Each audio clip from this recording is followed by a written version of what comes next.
No siempre vamos a entender por qué sufrimos en algunos momentos, pero Dios nos deja saber algo, que Él, ¿entiende? Él está en control de nuestros problemas, pero Él, sus pensamientos y sus caminos están por encima de los nuestros.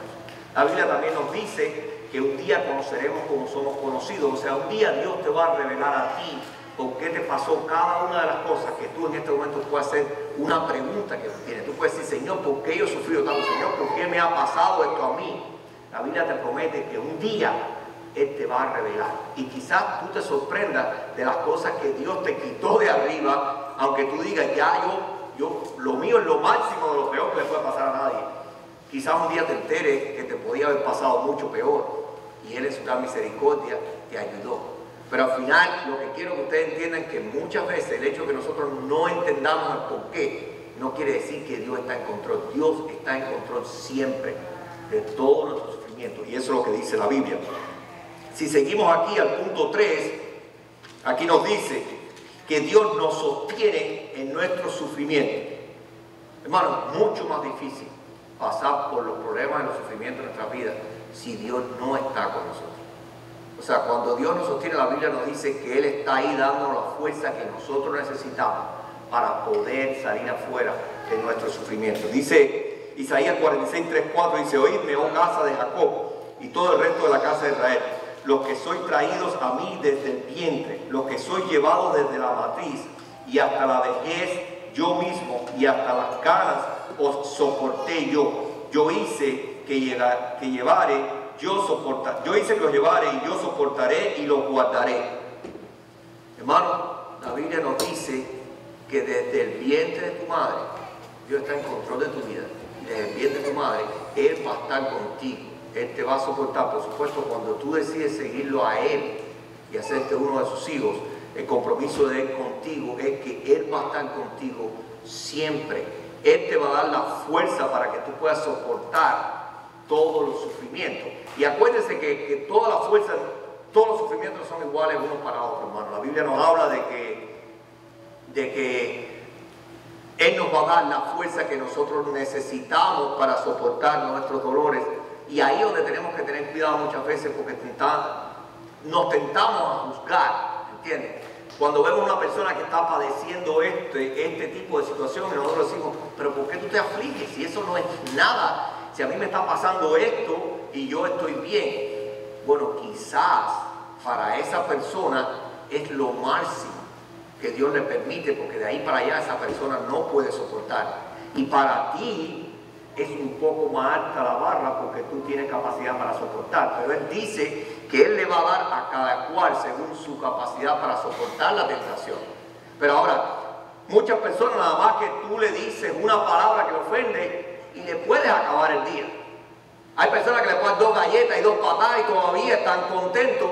Dios le da capacidad diferente a cada uno. Pero ahora tú no puedes pensar que esta persona, porque una palabra le echó a perder el día, esa persona es débil o es floja. No. Dios no permite que a esta persona le toquen, porque Él sabe que esa persona, su capacidad de aguante es nada más que verbal. Y Él no va a permitir que a esa persona le hagan nada por encima de eso. Pero si a ti te están haciendo esto, es porque Dios sabe que tú tienes la capacidad para aguantar las 2 galletas, como decimos nosotros, ¿entiendes? Esta persona no, esta con una palabra quizás ya le echaste a perder el día, pero tú tienes más capacidad. Pero ahora porque a ti te dieron 2 galletas, no le digas que, oye, me aguanta, y a ti te ofendieron, a mí me dieron 2 galletas y estoy aquí. No podemos compararnos, hermano. En otras palabras, Dios nos da a cada cual según la capacidad de sustento. Él nos sustenta en nuestros dolores, en nuestro sufrimiento, pero Él en su gran misericordia nos da nada más que lo que nosotros seamos capaces de soportar. Él nos promete que cualquiera que sea tu sufrimiento en este momento, Él te dio a ti la capacidad para soportar hasta ahí. Ahora, tú no puedes decir hoy, no, pero mañana, si esto sigue, yo para mañana no sigo. Hoy, Dios te dice, no te afanes por el día de mañana, mañana traerá su propio afán el otro día. Hoy, tú soporta hoy, y si mañana el sufrimiento va a continuar, Él te va a dar la fuerza para mañana. Quizás mañana Él te lo va a quitar. Pero no te preocupes cuando tú estés en sufrimiento, no empieces a hacer planes óyeme, yo no voy a aguantar 6 meses así, yo no voy a poder aguantar una vida así. No, no empieces a hacer planes de lo que va a pasar con tu sufrimiento a partir de ahora, porque esa es la voluntad de Dios. Tú te has confiado de que Él te va a sustentar en el momento que estás sufriendo y te va a dar la fuerza para soportar ese sufrimiento. Aquí tengo otro ejemplo, por ejemplo, en Salmo 23:4, que dice: aunque ande en valle de sombra de muerte, no temeré mal alguno, porque tú estarás conmigo. Tu vara y tu callado me infundirán aliento. Tengo otro ejemplo, pero voy a dejarlo ahí. La Biblia lo dice, que tú estarás conmigo. Aunque ande en valles de, como dice la Biblia, en valles de sombra y de muerte, o sea, momentos difíciles, cuando estés en grande sufrimiento, tú tienes que estar confiado de que Dios está contigo. Y eso te tiene que dar paz. Nosotros no tenemos por qué disfrutar el sufrimiento, hermano. El sufrimiento no se disfruta. Nadie puede decir, oye, no, gracias a Dios, me siento bien, tengo un dolor de riñones, pero Dios es bueno y le estoy dando gracias a Dios porque, entiende, eso es una forma de yo crecer y madurar. No, los sufrimientos no se disfrutan. Lo que tenemos que entender es que Dios está padeciendo junto contigo, está en control de tu sufrimiento, y hasta el momento hemos visto que Él no te va a dar más de lo que tú no eres capaz de soportar, que Él te sustenta en tu sufrimiento. El último punto que vamos a ver respecto al sufrimiento es que Dios nos salva de nuestro sufrimiento. Hebreos 12:2 dice: puesto los ojos en Jesús, el autor y consumador de la fe, el cual por vuestro gozo, puesto el gozo delante de Él, sufrió la cruz, menospreciando el oprobio, y se sentó a la diestra del trono del Padre.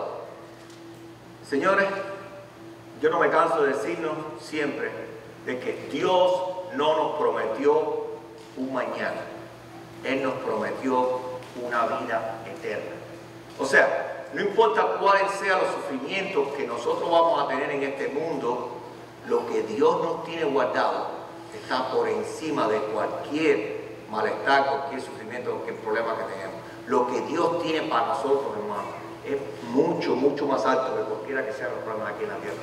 Por eso tenemos que entender que Él nos va a librar un día. Pero también dice Josué 1:5: nadie te podrá hacer frente en todos los días de tu vida. Como estuve con Moisés, estaré contigo, y no te dejaré ni te desampararé. Aquí, bueno, este es parte del sufrimiento donde Él nos sostiene. Me confundí el versículo, lo voy a leer. 1 Corintios 10:13. No os ha sobrevenido ninguna tentación que no sea humana, pero fiel es Dios, que no os dejará ser tentado más de lo que podéis resistir. O sea, volvemos al tema que fue el ejemplo que le puse anteriormente. Él no va a permitir, cuando Él está contigo, cuando Él te está sosteniendo en tus problemas, que Él no va a permitir que tu problema se vaya por encima de tu capacidad de resistirnos. Isaías 51:11 también nos dice que ciertamente volverán los redimidos de Jehová, volverá a Sión cantando, y gozo perpetuo habrá sobre sus cabezas. Tendrán gozo y alegría, y el dolor y el gemido huirá. Un día Dios nos dice que ese sufrimiento va a terminar y que Él nos va a dar la victoria sobre el sufrimiento. Y también, si vemos a Revelación 21:4, dice: enjugará Dios todas las lágrimas de los ojos de ellos, y ya no habrá muerte, ni habrá más llanto, ni clamor, ni dolor, porque las primeras cosas ya pasaron. Dios nos promete, hermano, que un día ya no va a haber más llanto, más dolor, más tristeza. En el mundo venidero que Él nos promete que Él nos va a salvar de este mundo, no van a existir ninguno de los problemas y los sufrimientos que tenemos hoy en día. Hermano, quiero que recuerden esto: el sufrimiento es algo que puede ser físico o puede ser emocional, pero siempre es consciente. Es un sentimiento que nos hace a nosotros ser más abiertos, nos hace a nosotros entregarnos más. El sufrimiento es una oportunidad que Dios nos da para que nosotros podamos ser más honestos con nosotros mismos. Nosotros podemos pretender ser gente fuerte, ser personas que de todo lo resistimos. Cuando estamos en una situación bien difícil, nosotros no tenemos miedo de llorar, no tenemos miedo de abrirnos, de decir la verdad de lo que nos pasa. Si tienes una situación, tú quieres ver personas que se abran más que nunca. Cuando hay un divorcio, una situación triste, donde hay corazones rotos, la gente se abre, y personas que tú pensabas que tenían el control absoluto de su vida, vienen y te cuentan cosas privadas que tú dices: ¿y esto cómo es posible? Porque en ese momento, dice la Biblia, la traducción de la palabra sufrimiento, que ellos se abren, ellos se entregan. El sufrimiento es una acción donde nosotros podemos ser más como somos y nos quitamos un poco esa armadura que nos rodeamos para poder enfrentar al mundo. Sabemos que el sufrimiento es consciente, que siempre tenemos que tomar una decisión. Sabemos que es provocado por nuestro pecado o por el pecado de otras personas, por nuestra desobediencia o la desobediencia de otros. El sufrimiento, Señor, no es provocado por Dios.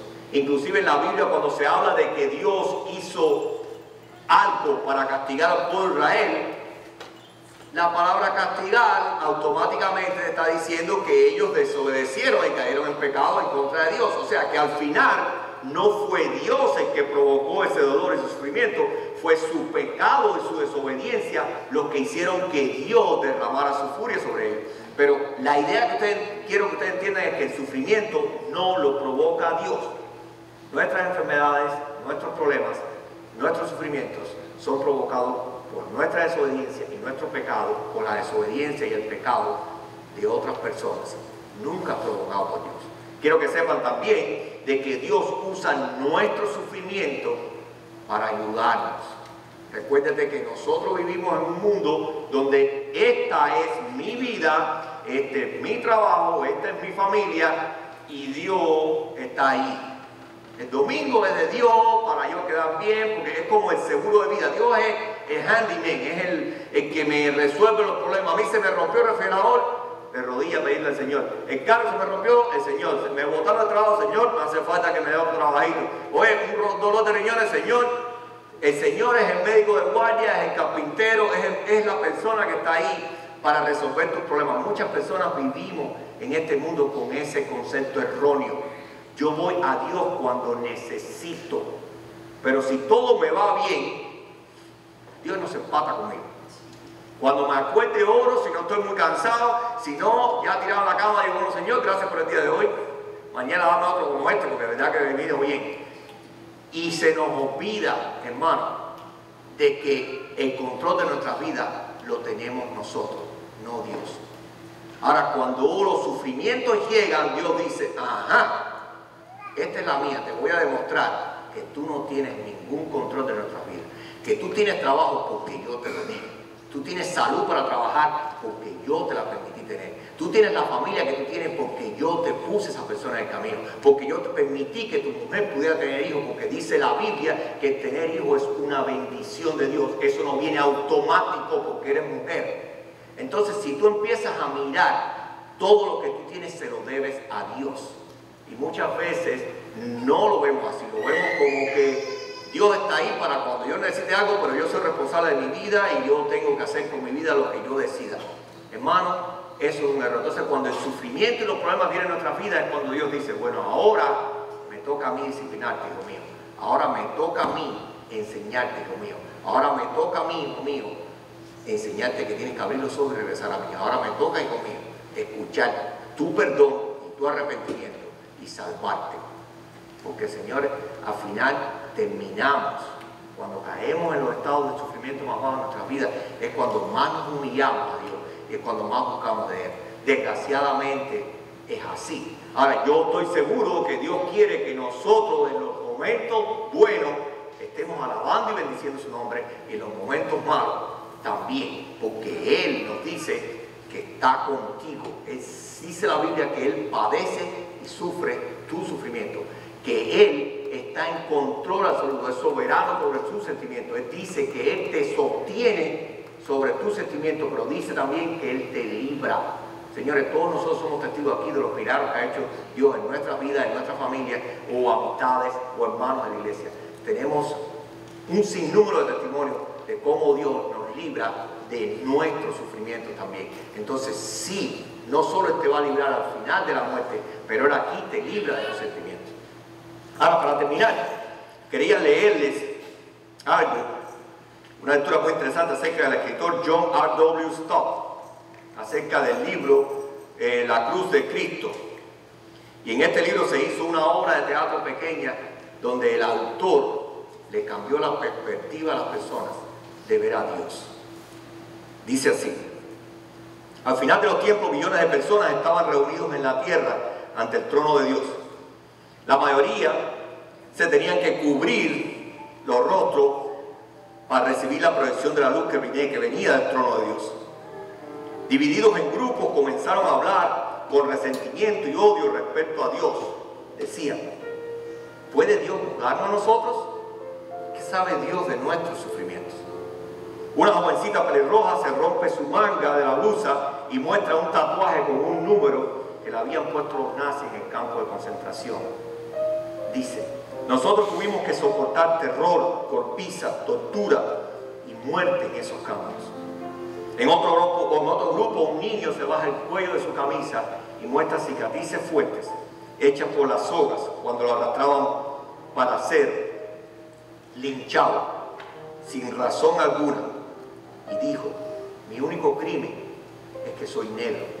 En otro grupo, una muchachita de escuela con los ojos llenos de lágrimas reclama: estoy embarazada, ¿por qué he de sufrir? No fue mi culpa, no estoy preparada. Así cientos de estos grupos por todo el lugar, cada uno protestaba en contra de Dios por la maldad y el sufrimiento que permitió en este mundo. Reclamaban: qué dichoso es Él que vive en el cielo donde todo es bueno, no hay lágrimas, no hay dolor, no hay miedo, no hay hambre. ¿Qué sabe Dios de todo el dolor que los hombres han pasado aquí en la tierra? Él lleva una vida muy buena allá en el cielo, decía. Entonces cada uno de esos grupos seleccionaron un líder que era el que más había sufrido en ese grupo aquí en la tierra. El propósito de seleccionar un líder era para poner a prueba a Dios, para ver si Él tenía la capacidad de poder juzgarlos aquí en la tierra. Entre esos elegidos había un judío, un mutilado de la bomba de Hiroshima, una persona deformada por artritis, un niño deformado por talidomida y muchos otros. Estos líderes se reunieron en el centro del lugar y consultaron unos con otros, y al final estuvieron listos para presentar las pruebas que Dios tenía que pasar para poder merecer el derecho de poder juzgarlos aquí en la tierra. La primera, dijeron: Dios tiene que dejar su trono y venir a vivir aquí en la tierra como hombre.